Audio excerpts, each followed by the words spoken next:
على الطريق اللي نهايته بداية انطلاق، ابدا الخيال يعيش جوه والقديم يجدده، اللون ياخذ راحتي وارتاح من ضيق الخلق، محتاج لي سجة تعيد الراحة المستبعدة، ياخذني التفكير لابعد مرحلة وابعد نطاق، واعيش في غربة على الواقع ورحلة مجهدة، منها يمر البال في ضيقه وهم ما يطاق، واميل للعزلة واشوف ان الظروف معقدة، اصعب من شعور الفراق الا شعور الاشتياق، هم من يطاول راعي الفرقة ونار موقدة، من يكثر التفكير في الدنيا ولهوات الفراق، يمكن يبين الحزن في عينه ويجفى مرقده، كافحت في الدنيا بعز وذقت شيء ما يذاق، ما مرت الظروف الليالي باردة ومبردة، بيني وبين العز واسلوب العرب عقد اتفاق، رصيدي اللي ما ملكته في بنوك الاصداء، رزقي وتوفيقي على الله خالق السبع الطباق، اعيش لحظتي ولا افكر في بكره وابعده، كم من سليم شكله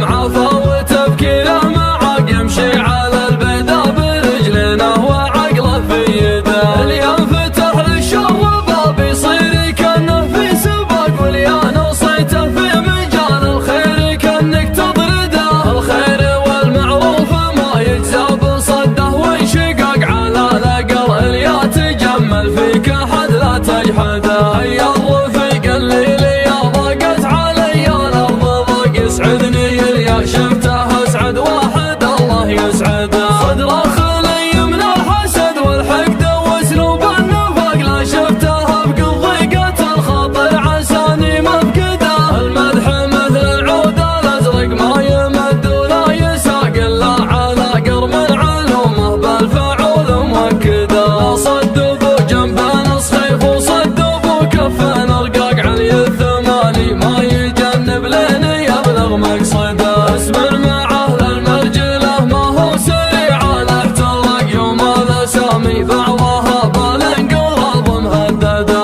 يكرم عن الهفات والزلات والهرجات دقاق، لها نراس تعب الاجيال قبله وابعده، يسعى لفعل الخير والمعروف والحق الحقاق، من يحتزم في المحزم المليان يبشر بسعده، يا علي بن عظه فعولك تشرح صدور الضياق، صبي من المسعود يقف كل ما حان وعده، انت المشرف في الوطن والدبلوماسي في العراق، وتبين في يوم يجف الدم وسط الورده، اخوك يوسف ما ضرب الهينه والانفهاق، هو مسندك في حزه الشدات وانت مزنده، عزوة ثماله للغدا للخيل في الحرب اصطفاق، يبطي معادي همه يونس على الكبد الهدى، روس الرجال اللي لهم في سلم الطله وثاق، يحكي به التاريخ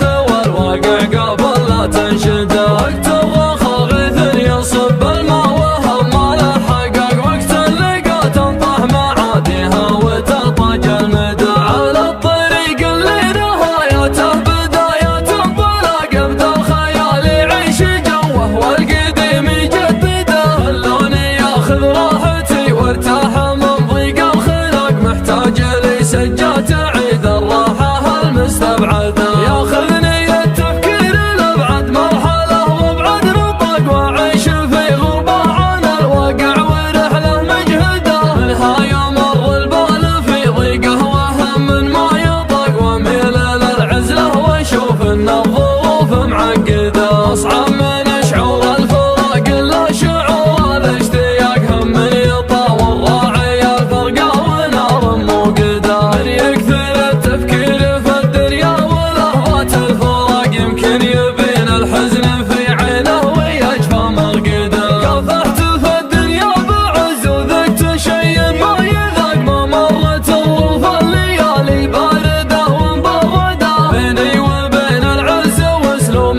معانا الهفات والزلات